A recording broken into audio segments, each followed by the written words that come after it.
പാരീസിലെ തെരുവുകളിൽ നിന്ന് ഉയർന്നു വന്ന ഒരു അത്ഭുതം. കുടുംബം പുലർത്താൻ തെരുവിലെ കുപ്പികൾ പെറുക്കി നടന്നവൻ.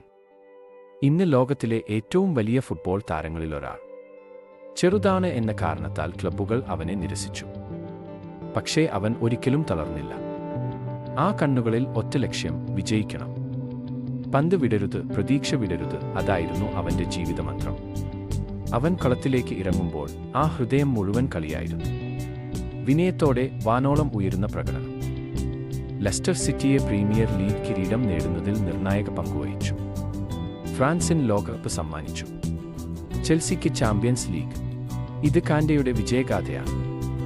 അവൻ നമ്മോട് പറയുന്നു, നിന്റെ വലിപ്പം അല്ല, നിന്റെ വിശ്വാസമാണ് നിനക്കെന്തെല്ലാം നേടാമെന്നത് നിർണ്ണയിക്കുന്നത്.